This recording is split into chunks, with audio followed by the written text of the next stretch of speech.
ऐसे क्या देख रहे हो? ओहो, इन लहरों को देखकर डर गए क्या? ये समुद्र बड़ी माँ है। समुद्र बड़ी माँ है? वो कैसे? जैसे चांद को हम चंदा मामा बोला करते हैं, वैसे ही समुद्र को भी हम बड़ी माँ बोला करते हैं। अच्छा? बड़ी माँ बुरे लोगों को भंवर में डुबो देती है, अच्छे लोगों को अपने हाथों से उठा लाती है। ये क्या बड़ी माँ, ऐसे क्यों करती हो? अच्छे लोगों को भी डराती हो। आइंदा कभी अपने दोस्तों को मत डराना। कुछ मत कहो, उन्होंने मुझे डराया नहीं, बड़ी माँ ने मुझे किनारे पहुँचा दिया है। ऐसा बोलो, जब तक हम उसे नहीं कहेंगे वो हमारी बात नहीं सुनेगी। अच्छा? हाँ। तुम सच कह रही हो? भरोसा करो तो सच, भरोसा ना करो तो झूठ। लेकिन तुम हो कौन? मैं तो यहीं रहती हूँ। अरे पर तुम यहाँ अकेले घूम रही हो, तुम्हें डर नहीं लगता? मुझे कोई डर नहीं है। मेरे साथ समुद्र बड़ी माँ है, कछुआ दादाजी हैं, बड़ी मूंछों वाले झिंगा मामा है और छोटी छोटी मछली बहनें भी हैं यहाँ पे। ये कोई मामूली मिट्टी नहीं है, कृष्ण भगवान चला करते थे इस पे।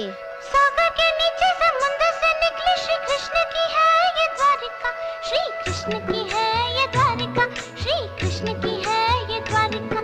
जहाँ कृष्ण रहे वो द्वारिका, जहाँ कृष्ण चले वो द्वारिका।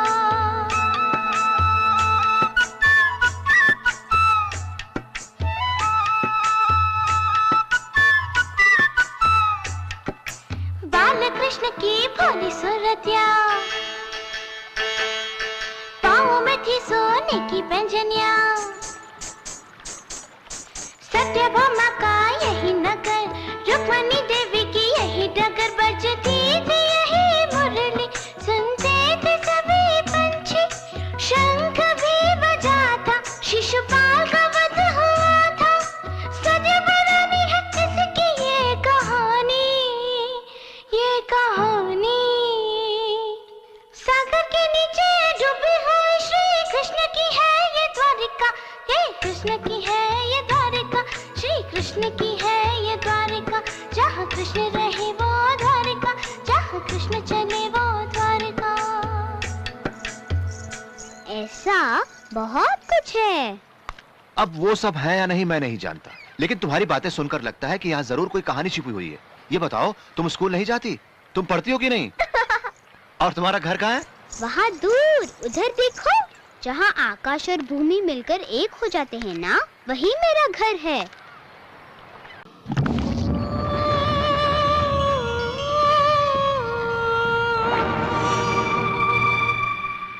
अलग चाहे जो हो जाए, हम दीदी और जीजा जी को वापस लेकर ही जाएंगे। हमें उनसे मिलाने वाला आखिर इस दुनिया में कोई तो हो। दोस्त? अरे आओ आओ, तुम्हारे बारे में तो सोच रहा था मैं। अच्छा, तुम्हें कैसे पता चला कि मैं यहाँ हूँ? हमारे मन को जो पसंद है वो जहाँ भी हो वहाँ हम ढूंढते हुए जाते हैं, ढूंढते हुए आते हैं। तुम्हारी उम्र और बातों में कोई संबंध नहीं, बुजुर्गों की तरह बातें करती हो। हाँ दोस्त, कम उम्र में ही मैंने बहुत कुछ देख लिया है। तुम्हारा नाम क्या है? मेरे माता पिता ने मेरा कोई नाम नहीं रखा है। तो फिर तुम्हें बुलाऊं कैसे? मैं दिखने में कैसी लगती हूँ? बेबी जैसी। तो फिर बेबी ही बुलाओ। अच्छा। अभी अभी मेरे कानों में आवाज सुनाई पड़ी कि तुम्हें भूख लगी है। आओ आओ आओ, आके खाना खा लो। बाप रे, भूल गया, बहुत भूख लगी है मुझे।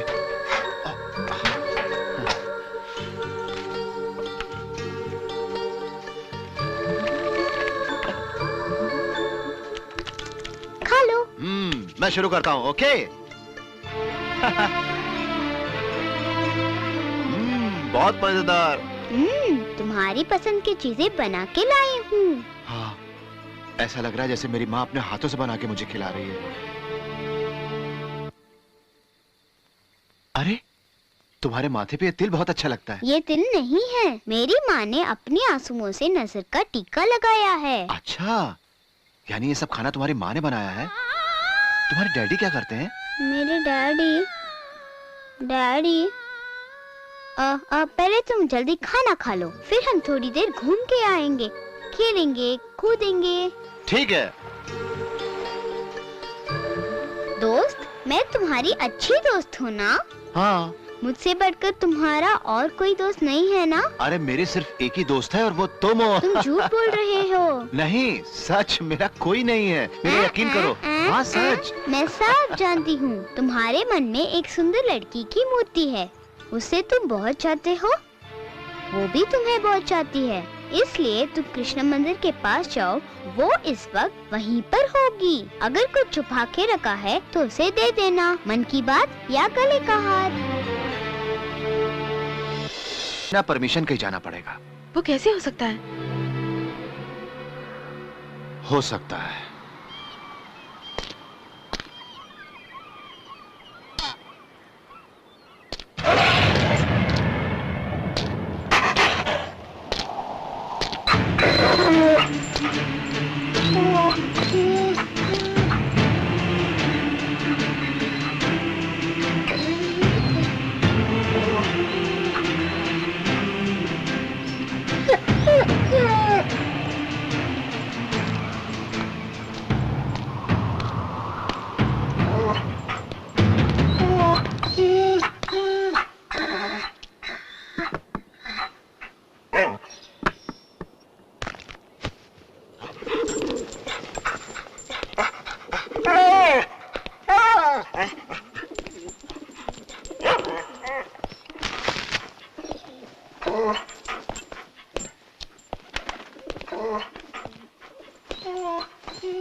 दोस्त, तुम्हारी बेबी। क्यों दोस्त, यहाँ क्या क्या विचित्र बातें हो रही है? और मैं यहाँ कैसे, यही सोच रहे हो ना? मेरा घर पूछा था ना, यही मेरा घर है।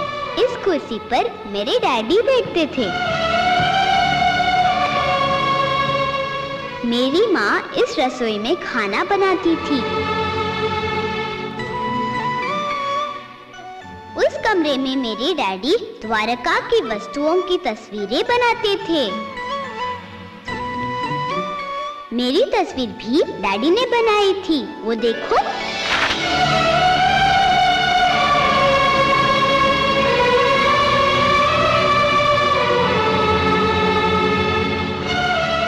तुम यहाँ संध्या की दीदी करुणा को ढूंढते हुए आए हो ना?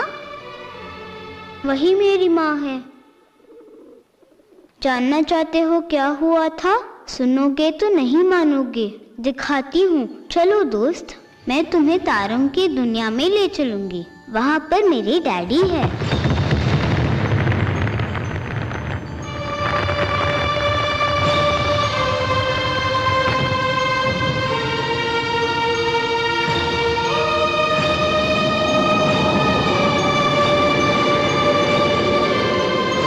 आओ दोस्त।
ये सब क्या है? तो मुझे यहाँ क्यों लाई हो? इस दुनिया ने जाने कितने प्रलय और पुराणों को देखा है। अमर काव्य और चारों वेद सभी यहाँ पर है। यहाँ सब कुछ तस्वीर बनकर दिखाई देता है। विश्व महायुद्ध भी देख सकते हैं। यहाँ मेरे डैडी की कहानी भी है दोस्त। वहाँ नरसिंह की तरह गरज रहे हैं मेरे डैडी, वो देखो।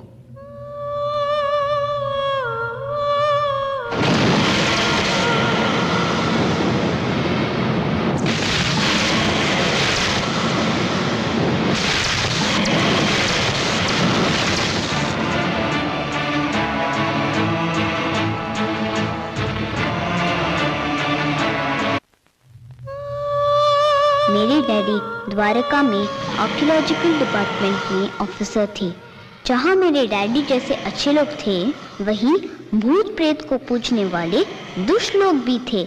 उनमें से एक शैतान का पुजारी किसी तरह ये जान लेता है कि समुद्र की गहराई में कोई अद्भुत शक्ति है।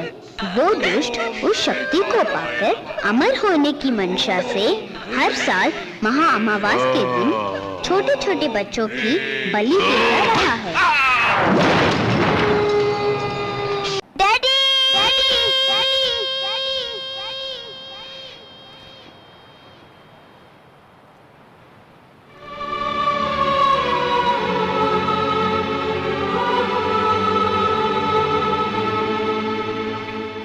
मैं तुम्हारी तरह मनुष्य नहीं हूँ, हवा हूँ, शून्य हूँ। पंचभूतों से बना शरीर मिट गया, आत्मा जिंदा है। मैं जिस रूप में जन्म लेने वाली थी, उसका अंत हो गया। तुम्हें डर लग रहा है दोस्त? ऐसा कुछ नहीं है बेबी। तुम आत्मा कैसे बनी? तुम्हारी माँ का क्या हुआ? मेरे डैडी के खाई में गिर जाने के बाद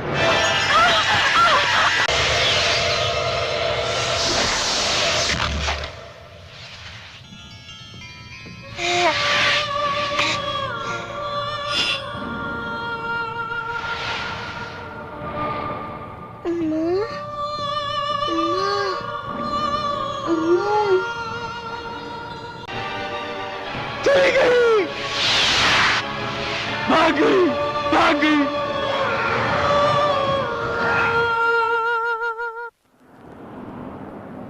इस तरह मैं अपनी माँ से अलग हो गई। उस दुष्ट तांत्रिक के कारण मैं माँ के पास जा भी नहीं सकती। उस देवी माँ के बक्से को समुद्र में रखना होगा। आने वाली प्रलय से दुनिया को बचाना होगा। ये काम वही कर सकता है जो किसी लक्ष्य के लिए जन्मा पुत्र हो। इसीलिए मैं तुम्हें ढूंढकर यहाँ ले आई हूँ दोस्त। तुम्हारे जन्म के बारे में तुम नहीं जानते।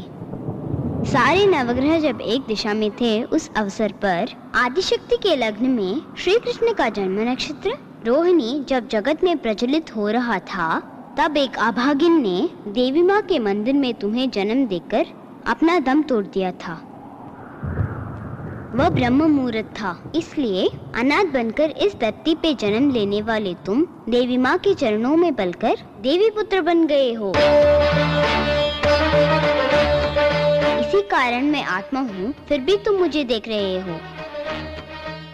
मेरे डैडी के रंग रूप में विधाता ने तुम्हें जन्म दिया, और यही कारण है मेरे डैडी के बनाए चित्र के रूप में तुमसे मिली।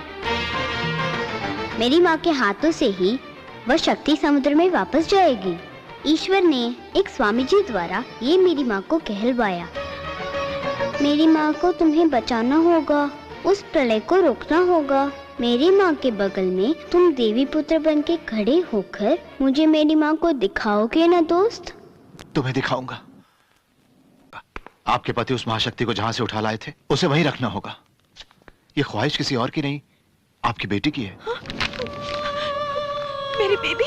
हाँ, वो जिंदा है भी और नहीं भी। पिता पर लगाए गए कलंक को मिटाने के लिए, अपनी माँ को खतरे से बचाने के लिए, इस पृथ्वी की रक्षा के लिए खेल कूद करने की छोटी उम्र में वो आत्मा बन के भटक रही है। मेरी माँ के बगल में तुम देवी पुत्र बन के खड़े होकर मुझे मेरी माँ को दिखाओगे ना दोस्त? बेबी,